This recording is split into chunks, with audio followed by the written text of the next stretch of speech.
Bismillahirrahmanirrahim. Assalamualaikum warahmatullahi wabarakatuh. Pertama-tama yang terhormat Pak Ishak SEI MEI selaku pembimbing mata kuliah fikih muamalah kontemporer kami. Saya di sini akan memaparkan hasil diskusi artikel kelompok 7 kami yang membahas tentang diskon dan purchase order dalam tinjauan fikih. Sebelum saya memaparkan materi kami tentang diskon dan purchase order dalam tinjauan fikih, izinkan saya perkenalkan diri. Perkenalkan, nama saya Indah Puspitaningsih dan rekan kelompok saya ada Nurul Fausia Imran. Kami dari kelompok 7.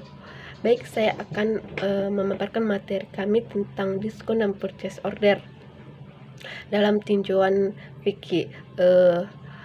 Langsung saja ke pembahasan. Yang pertama itu saya akan menjelaskan tentang pengertian diskon dan purchase order itu apa. Nah, di mana diskon itu adalah sebuah bentuk potongan harga di mana harga asli barang dapat dikurangi. Sedangkan purchase order itu adalah di mana kita sering dengar kata barang PO yang dijual beli online. Nah, dalam bahasa Indonesia itu purchase order itu artinya pesan pembelian. Purchase order ini biasanya diterapkan untuk produk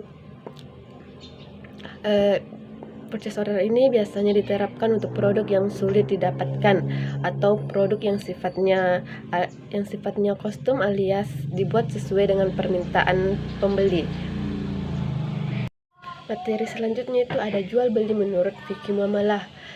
Kegiatan jual beli menurut fikih muamalah harus dalam bentuk transaksi sebagai pedoman yang disepakati menjadi alat tukar dalam perekonomian.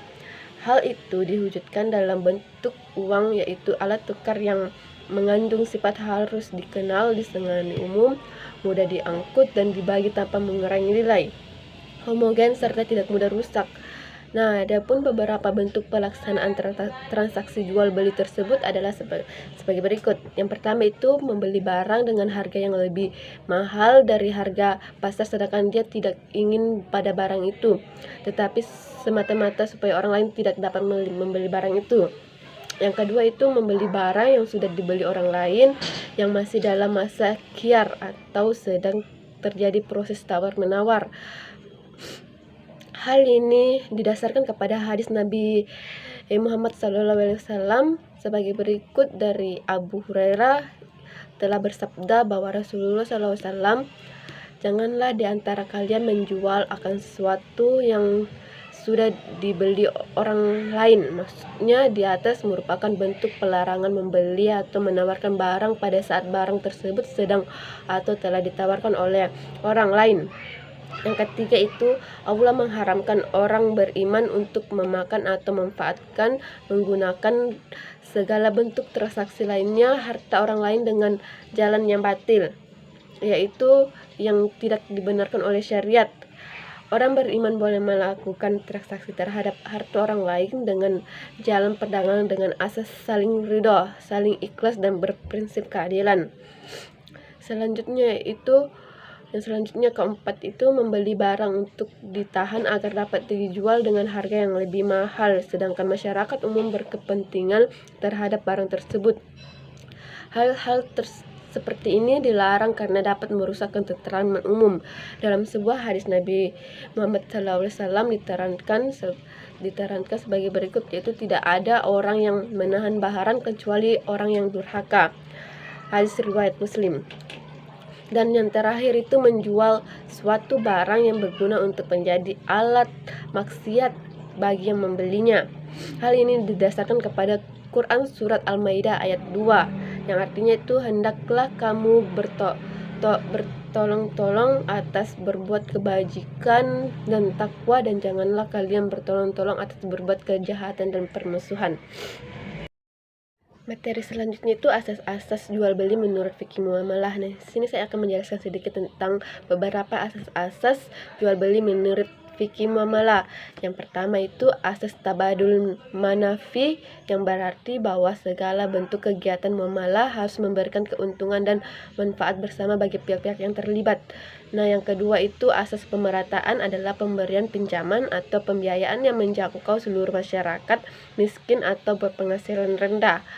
Yang ketiga itu asas antaradin, yaitu prinsip suka sama suka atau saling rela. Dan yang keempat itu asas adamul gurur, yang berarti bahwa setiap bentuk muamalah tidak boleh ada gurur, yaitu tipu daya atau sesuatu yang menyebabkan salah satu pihak merasa dirugikan oleh pihak lainnya, sehingga mengakibatkan hilangnya unsur kerelaan salah satu pihak dalam melakukan suatu transaksi atau perikatan. Selanjutnya asas kelima yaitu asas albir wal al-taqwa, yang artinya tolong menolonglah kamu sekalian dalam kebaikan dan takwa. Dan yang terakhir itu akad musyarakah, adalah kerjasama antara dua pihak yang saling memberikan kontribusi berupa dana untuk membangun sebuah usaha dengan keuntungan dan risiko yang akan ditanggung sesuai kesepakatan. Nah, baiklah, itu saja yang bisa saya jelaskan tentang materi diskon dan purchase order dalam tinjauan fikih muamalah, dan materi selanjutnya akan dibawakan oleh rekan kelompok saya, Nurul Fausia Imran. Terima kasih. Bismillahirrahmanirrahim. Assalamualaikum warahmatullahi wabarakatuh. Langsung saja saya akan melanjutkan materinya, yaitu C. Jual beli dengan diskon menurut Islam. Potongan harga atau yang dikenal dengan istilah diskon yang memiliki pengertian yaitu pengurangan dari harga daftar yang diberikan oleh penjual kepada pembeli yang juga mengorbankan fungsi pemasaran atau menyediakan fungsi tersebut untuk dirinya sendiri. Potongan harga dapat menjadi alat yang bermanfaat dalam perencanaan strategi pemasaran.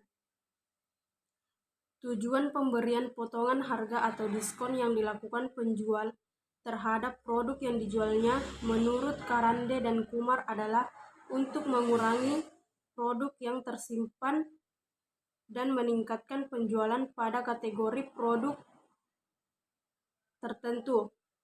Potongan harga atau diskon dalam terminologi fikih muamalah sebagaimana yang disebutkan menurut Sya'bul Bakhri dikenal dalam istilah fuqaha dengan sebutan al-nakis min al-saman atau pengurangan harga.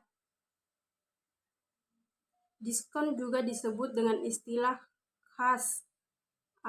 Diskon dalam jual beli Islam terdapat pada akad muwadla'ah atau al-wadli'ah. Selanjutnya ada macam-macam diskon. Ada beberapa macam-macam bentuk dari diskon, diantaranya sebagai berikut. Yang pertama ada diskon tunai. Yang dimaksud dengan diskon tunai adalah pengurangan harga untuk pembeli yang segera membayar tagihannya atau membayar tagihan tepat pada waktunya yang biasanya ditetapkan sebagai persentase harga yang tidak perlu dibayar. Selanjutnya ada diskon fungsional. Diskon fungsional juga sering disebut sebagai diskon perdagangan. Diskon ini biasanya ditawarkan oleh produsen atau penjual pada para anggota saluran perdagangan jika mereka melakukan fungsi-fungsi tertentu seperti menjual, menyimpan, dan melakukan pencatatan. Yang ketiga ada diskon musiman. Yang dimaksud dengan diskon musiman adalah pengurangan harga untuk pembeli yang membeli barang atau jasa di luar musimnya. Penjual akan menawarkan diskon musiman untuk pengecer pada musim semi dan musim panas untuk mendorong dilakukannya pemesanan lebih awal. Dan yang terakhir ada potongan. Potongan adalah pengurangan dari daftar harga yang semula, misalnya potongan tukar tambah dan potongan promosi. Yang dimaksud dengan potongan tukar tambah adalah pengurangan harga yang diberikan untuk menyerahkan barang lama ketika membeli yang baru.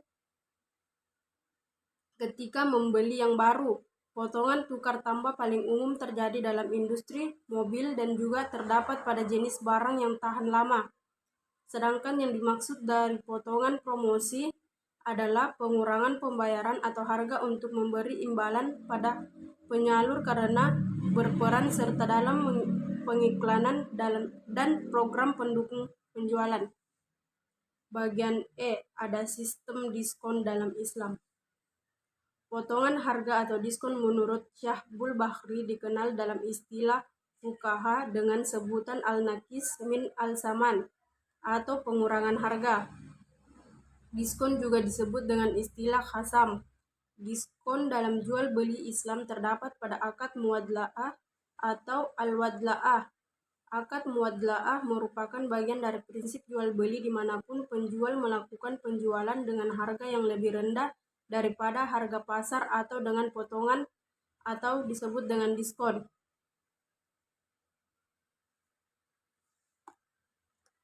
Baiklah, itulah tadi pemaparan materi dari kelompok kami tentang diskon dan purchase order dalam tinjuan fikih. Kurang dan lebihnya mohon dimaafkan. Wassalamualaikum warahmatullahi wabarakatuh.